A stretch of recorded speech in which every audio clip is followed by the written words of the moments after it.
Line দেখেন, line থেকে কিভাবে আমরা কম্পোজিশন করি দেখেন, একটা নর্মাল লাইন দিয়ে, কার্ভ লাইন দিয়ে আপনার হচ্ছে ছবি হচ্ছে।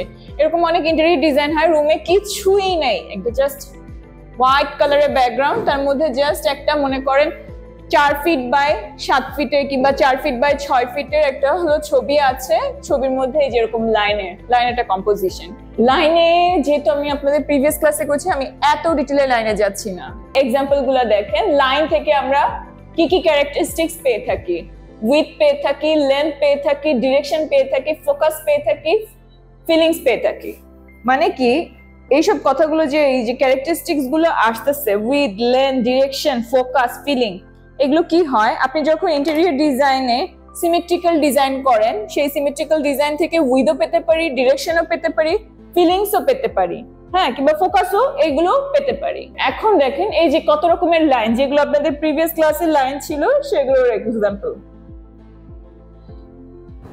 দেখেন, কতগুলো লাইনের এক্সাম্পল।